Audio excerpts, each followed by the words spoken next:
Hari ini kita berada di awal bulan Zulqa'dah. Bulan Zulqa'dah adalah salah satu bulan haram. Jadi dalam 12 bulan ada 4 bulan haram. Minha arba'atun hurum. Bulan haram yang pertama adalah bulan Zulqa'dah. Yang kedua adalah Zulhijjah. Yang ketiga adalah Muharram. Yang keempat adalah Rajab. Jadi 3 belirik: Zulqa'dah, Zulhijjah, Muharram, dan Rajab. Apa keistimewaan bulan haram? Di ayat surat At-Taubah, fala tazlimu fihinna anfusakum. Jangan kamu berbuat dosa di bulan haram tersebut. Haram itu artinya yang dihormati. Maka berbuat dosa di bulan haram, dosanya berlipat. Sebaliknya, berbuat kebaikan di bulan haram, pahalanya berlipat. Jadi kebaikan apapun yang kita lakukan di bulan haram ini, pahalanya berlipat. Maka mari kita maksimalkan beramal pada bulan haram ini. Nah, puncak nanti bulan haram itu Bapak Ibu adalah bulan Zulhijjah. Bulan Zulhijjah. Bulan Zulhijjah ini kenapa puncak bulan haram? Karena seluruh pemuncak amal ibadah ada di bulan Zulhijjah. Dan itu tidak ada di bulan lain. Contoh, puasa ada di bulan Zulhijjah, mulai tanggal 1 sampai tanggal 9. Haji di bulan Zulhijjah, tidak ada bulan Ramadan. Nah itu Pak. Ada kedua Pak. Berkorban itu hanya ada pada bulan Zulhijjah, tidak ada pada bulan yang lain. Makanya kata Ibnu Hajar Al-Asqalani, kata beliau, pemuncak ibadah itu terletak di bulan Zulhijjah. Jadi mari kita maksimalkan Bapak Ibu. Bagi kita yang dapat kesempatan haji pada tahun ini, saudara kita atau kita, maka melaksanakan ibadah haji. Tapi bagi yang tidak mampu atau bagi yang belum punya kesempatan, ada kemampuan tapi belum sampai waktunya, ada ibadah yang istimewa Pak, namanya berkorban Pak. Nah, kenapa ibadah korban ini istimewa? Pertama adalah berkorban hanya 1 kali dalam 1 tahun. Betul nggak Bu? Kalau bersedekah waktunya tidak ditentukan. Tapi berkorban hanya sekali dalam setahun, ya Ibu. Yang kedua, kenapa dia istimewa? Dia dipotong. Yang kedua, hewan ternaknya tertentu. Onta, sapi, kerbau, domba atau kambing. Tertentu Pak. Yang ketiga, waktu pemotongannya Pak pada hari yang istimewa. Bila tuh Pak Ibu? Hari istimewa itu adalah tanggal 10 Zulhijjah. Tanggal 10 Zulhijjah seperti dikatakan oleh Rasulullah SAW, Yaumun Nahri Yaumul Hajjil Akbar, Afdalul Ayyami Indallahi Yaumun Nahar. Hari yang paling istimewa itu hari Nahar. Apa itu Nahar, Pak Wiwo? Nahar itu adalah tanggal 10 Zulhijjah itu Pak, namanya hari Nahar.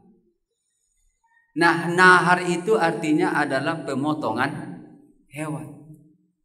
Jadi istimewa Pak, waktu saya ditentukan pada tanggal 10 Zulhijjah. Yang berikutnya, kenapa dia istimewa? Karena betul-betul mengharap ridhonya Allah. Ridho Allah, Pak. Tidak ada unsur berbesar. Nah, kalau ini yang dipahami, Pak, berkorban hanya sekali dalam 1 tahun, tentu yang menjadi pertanyaannya ialah kita berkorban bukan dengan hewan yang murah, tapi hewan yang bagus. Jadi jangan sampai terbalik. Mana yang murah, di situ kita ikut berkorban. Tapi yang harus kita bangun adalah kita berkorban adalah dengan seperti katakan oleh Nabi SAW, Dhahan Nabi sallallahu alaihi wasallam bikabashaini amlahaini, dengan 2 ekor korban yang bagus, sehat, tanduknya sempurna. Nah, ini Bapak Ibu rahimakumullah yang kita bangun bahwa berkorban itu adalah dengan sesuatu yang sempurna dan istimewa, bukan yang murah. Itu yang bayangkan, hanya sekali dalam setahun, sekali dalam 1 tahun. Jangan sampai berkorban dengan sesuatu yang murah. Nah, yang kedua yang ingin kita diskusikan adalah sesungguhnya hukum dasar berkorban itu dilaksanakan secara pribadi-pribadi. Itu hukum dasar, Pak. Bukan lewat panitia. Jadi tidak pakai panitia, Pak, hukum dasarnya. Itu yang dipahami. Jadi hukum dasar berkorban itu dilaksanakan secara pribadi-pribadi. Apa dalilnya? Dalilnya adalah fazabahuma biyadihi.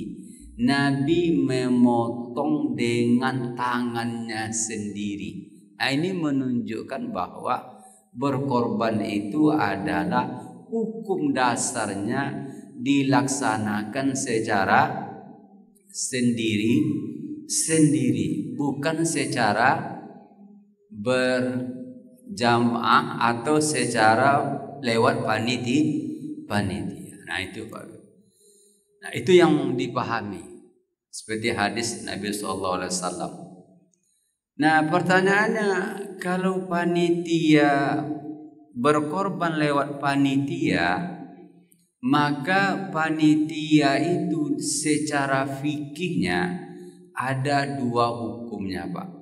Yang pertama, panitia sebagai wakil dari peserta. Nah, peserta artinya sesuatu yang boleh dilakukan oleh peserta boleh dilakukan oleh panitia. Tetapi sesuatu yang tidak boleh dilakukan oleh peserta tidak boleh dilakukan oleh panitia. Nah, itu namanya Pak wakil namanya. Seperti itu. Hubungan yang kedua antara peserta dengan panitia, hubungan yang kedua secara fikihnya disebut hubungan ijarah. Nah, ijarah itu Pak upah mengupah. Nah, itu Pak. Jadi panitia itu Pak boleh menerima upah, nggak apa-apa. Tapi yang harus dipahami, upahnya itu bukan dari hewan korban. Itu pahami, bukan dia hewan korban, tapi upah itu nahnu nu'ti min indina, kami memberikannya dari uang kami atau dari saku kami, bukan dari hewan korban. Nah, seperti itu Pak. Jadi pertanyaannya, apa hubungan antara panitia dengan peserta? Peserta panitia ada dua. Yang pertama hubungan wakil atau wakalah, yang artinya panitia bekerja secara sukarela, tidak mengambil apapun. Yang kedua hubungan upah mengupah, dalam fikih disebut namanya ijaro. Nah, kalau ijaro artinya panitia berhak menerima upah. Nah, tapi sekali lagi upahnya itu adalah berbentuk uang, bukan dari hewan korban tersebut. Nah, ini Bapak Ibu sebagai mukadimah diskusi kita, bagaimana kita berkorban dengan hewan yang sempurna, bukan dengan sesuatu yang murah. Awak kan tak balik, giliran makan yang rancak yang lama, giliran berkorban yang murah. Ini yang gak cocok nih Pak Ibu. Padahal makan tiap hari kita makan, berkorban sekali dalam 1 tahun. Nah, jadi bukan yang murah, mana yang memenuhi kriteria, mana yang bagus hewan korbannya. Logikanya adalah kalau hewan korbannya bagus, harga pun juga bagus. Nah, seperti itu Pak Ibu. Nah, ini sebagai diskusi kita, bagaimana kita berkorban dengan sesuatu yang lebih baik waktu ke waktu, sehingga pengelolaannya ada menuju kepada yang lebih baik atau lebih sempurna. Seperti itu Pak Ibu. Nah, ini Bapak Ibu. Tapi sebelum kita masuk, saya ingin diskusikan nanti. Ada yang menarik Pak Ibu. Perintah korban ini kan di surat Al-Kautsar. Inna a'tayna kal kautsar. Sebelum surah Al-Kautsar adalah surat Al-Ma'un. Ternyata kata ulama, di surat Al-Ma'un itu menyebutkan ciri-ciri orang munafik. Di surat Al-Kautsar menyebutkan ciri-ciri orang beriman. Apa itu ciri orang munafik? Yang pertama pelit. Dia yang sempilit itu Pak, orang munafik. Yang kedua, orang munafik itu sukaria, yuraun, ya kan? Ria ini muncul.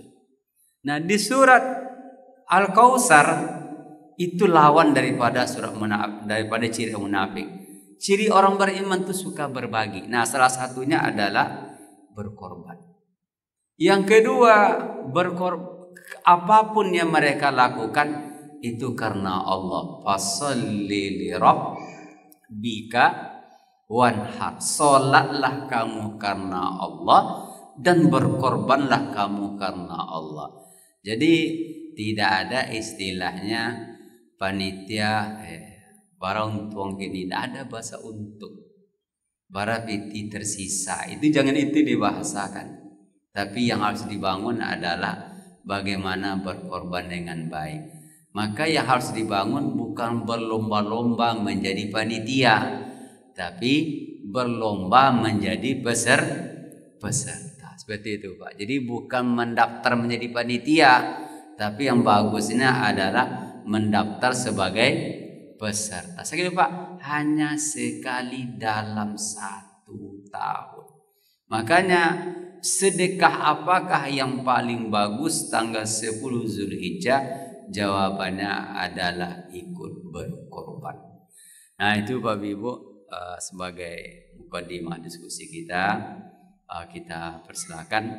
Nanti kalau ada yang bisa kita jawab, kalau tidak bisa kita tunda atau kita pending saja nanti. Kita cari jawaban pada waktu yang lain.